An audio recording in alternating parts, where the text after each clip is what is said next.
गुरुर्ब्रह्मा गुरुर्विष्णु गुरुर्देवो महेश्वराय गुरुर्साक्षात् परब्रह्म तस्मै श्री गुरवे नमः। तस्मै श्री गुरवे नमः। ऋषियों ने सूत जी से कहा, हे प्रभु, अग्नि यज्ञ, देव यज्ञ और ब्रह्म यज्ञ का वर्णन करके हमें कृतार्थ करें। सूत जी बोले, महर्षियों, ग्रस्त पुरुषों के लिए प्रातःकाल और सायंकाल अग्नि में 2 चावल और द्रव्य की आहुति ही अग्नि यज्ञ है। ब्रह्मचारियों के लिए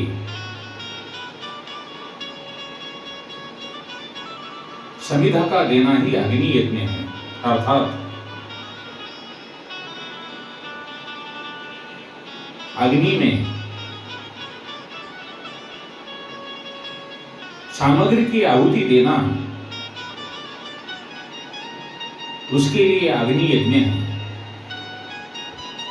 द्विजों का जब तक विवाह न हो जाए उनके लिए अग्नि में समिधा की आहुति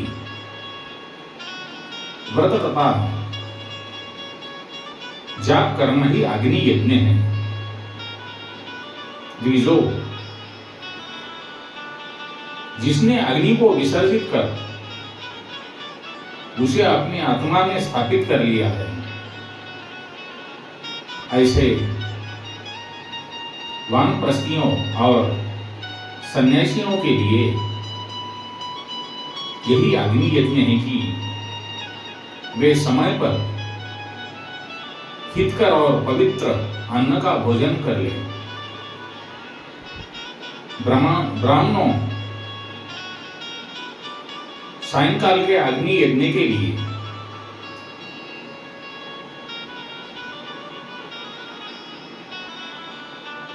दी आहुति से संपत्ति की प्राप्ति होती है तथा प्रातःकाल सूर्योदय को दी आहुति से उम्र में यानी कि आयु में वृद्धि होती है। दिन में अग्निदेव सूर्य में प्रविष्ट हो जाते हैं। अंततः प्रातःकाल सूर्य को दी आहुति अग्नि यज्ञ के समान ही होती है। इंद्र आदि समस्त देवताओं को प्राप्त करने के उद्देश्य से जो आहुति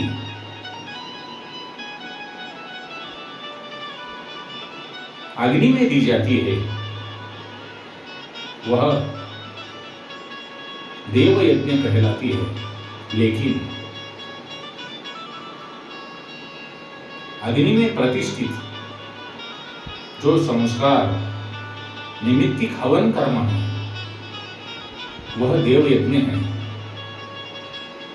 देवताओं को प्रसन्न करने के लिए नियम से विधि पूर्वक किया गया यज्ञ ही देव यज्ञ है। वेदों के नित्य अध्ययन और स्वाध्याय को ब्रह्म यज्ञ कहते हैं। मनुष्य को देवताओं की तृप्ति के लिए प्रतिदिन ब्रह्म यज्ञ करना चाहिए। प्रातःकाल और सायंकाल को प्रातःकाल और सायंकाल को भी इसे किया जा सकता है।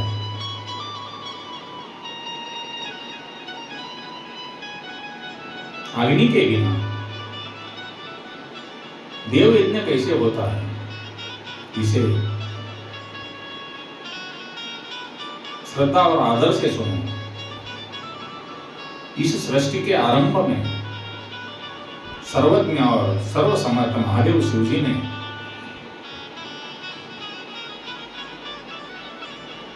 समस्त लोगों के उपकार के लिए वारों की कल्पना की थी। भगवान शिव संसार रूपी रोग को दूर करने के लिए वैद्य है, सबके ज्ञाता तथा समस्त औषधियों के औषध है। भगवान शिव ने सबसे पहले अपने वार की रचना की, जो आरोग्य प्रदान करने वाला है। तत्पश्चात अपनी माया शक्ति का वार बनाया, जो संपत्ति प्रदान करने वाला है। जन्म काल में दुर्गतिग्रस्त बालक भी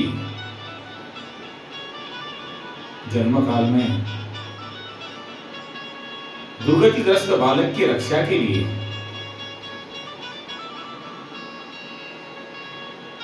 कुमार के वार की कल्पना की। आलस्य और ताप की निवृत्ति तथा समस्त लोगों का हित करने की इच्छा से लोक रक्षक भगवान विष्णु का आवार बनाया। इसके बाद शिवजी ने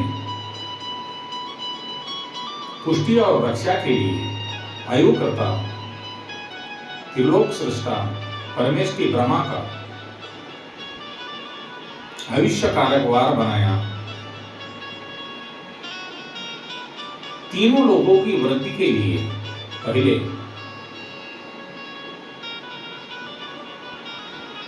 पुण्य पाप की रचना होने पर लोगों को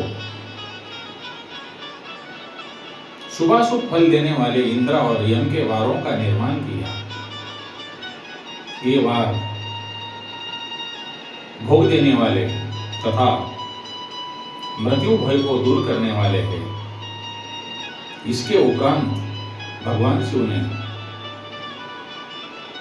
7 ग्रहों को इन वारों का स्वामी निश्चित किया। वे सभी ग्रह नक्षत्र ज्योतिर्मय मंडल में प्रतिष्ठित है।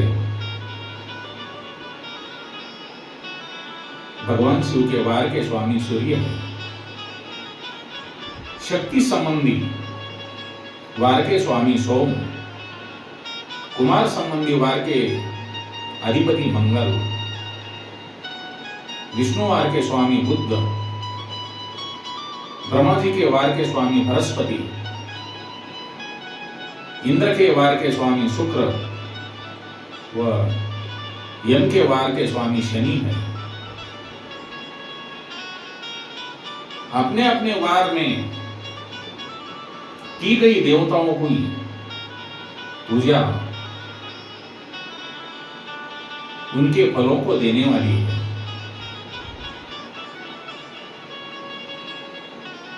सूर्य और चंद्रमा संपत्ति के दाता है। बुद्ध व्याधियों के निवारक तथा बुद्धि प्रदाता है। बृहस्पति आयु की वृद्धि करते हैं।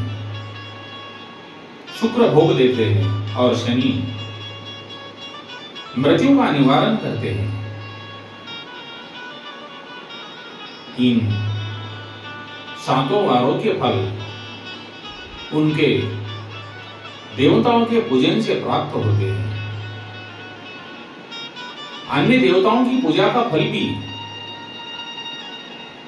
भगवान शिव ही देते हैं। देवताओं की प्रसन्नता के लिए, देवताओं की प्रसन्नता के लिए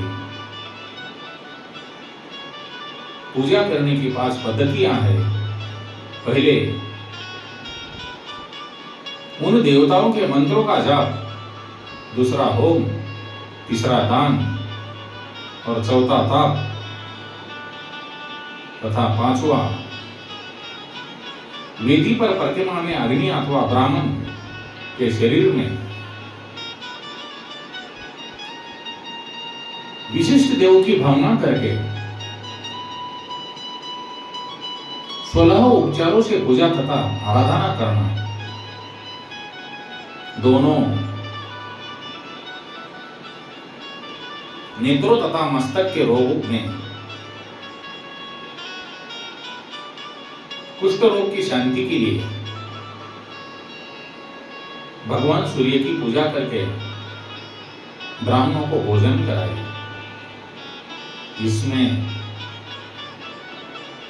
इससे यदि प्रबल प्रारब्ध का निर्माण हो जाए तो जरा एवं रोगों का नाश हो जाता है। इष्ट देव के नाम मंत्रों का जाप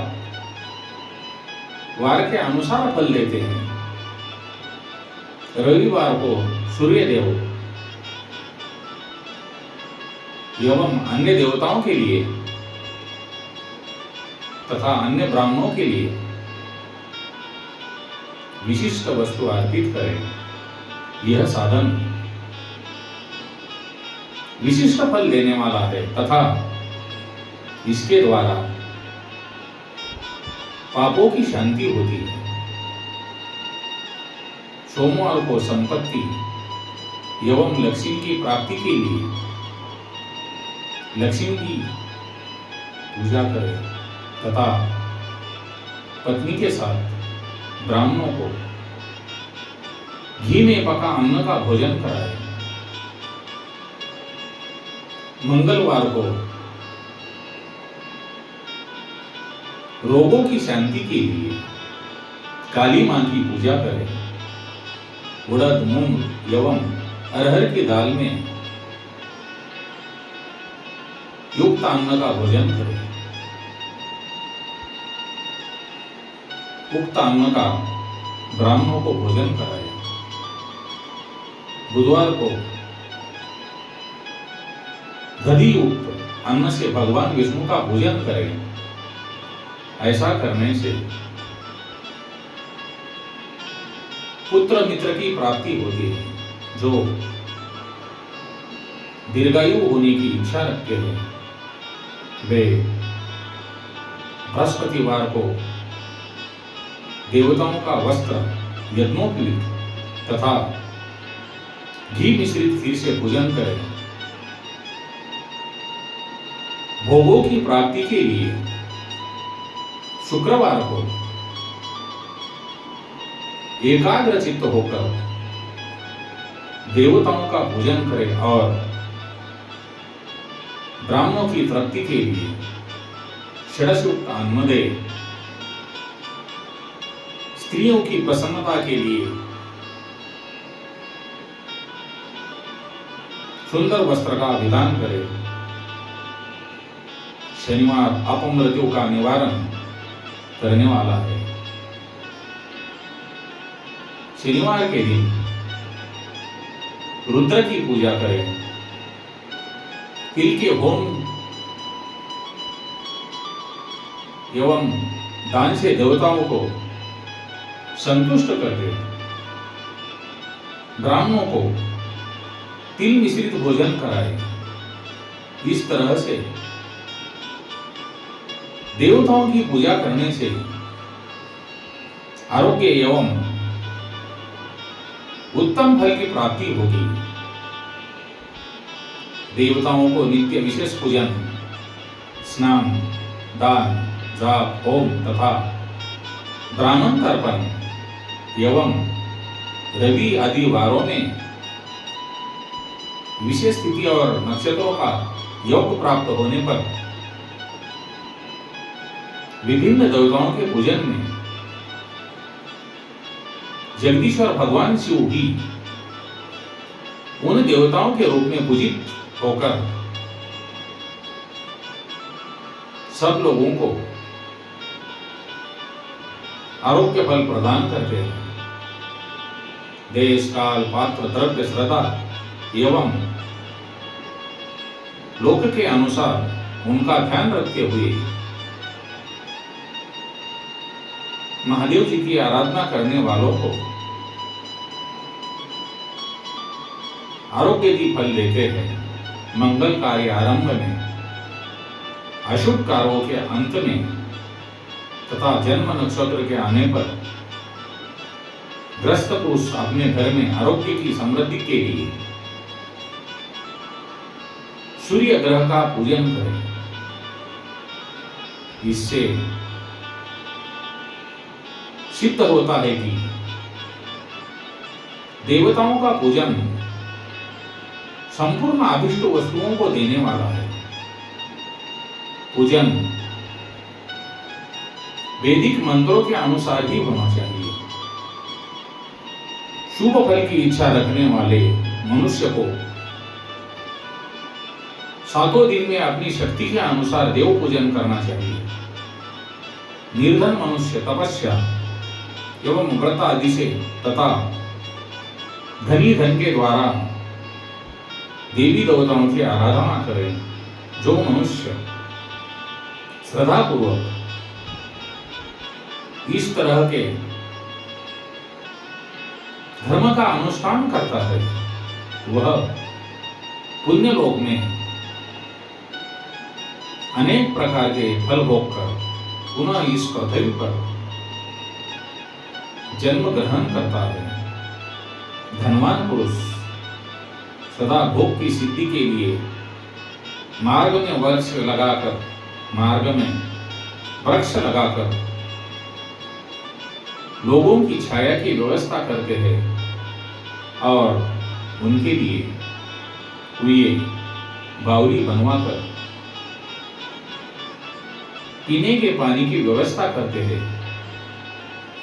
वेदों शास्त्रों की प्रतिष्ठा के लिए पाठशाला का निर्माण या अन्य किसी भी प्रकार से धर्म का संग्रह करते हैं और स्वर्गलोक को प्राप्त होते हैं। समयानुसार पुण्य कर्मों के परिपाक से अंतकरण शुद्ध होने पर ज्ञान की सिद्धि होती है। द्विजों, इस अध्याय को जो सुनता है, पढ़ता अथवा सुनने की व्यवस्था करता है उसे देव यज्ञ का फल प्राप्त होता है। उसे देव यज्ञ का फल प्राप्त होता है। ओम नमः शिवाय। श्री राम जय जय राम, श्री राम जय जय राम।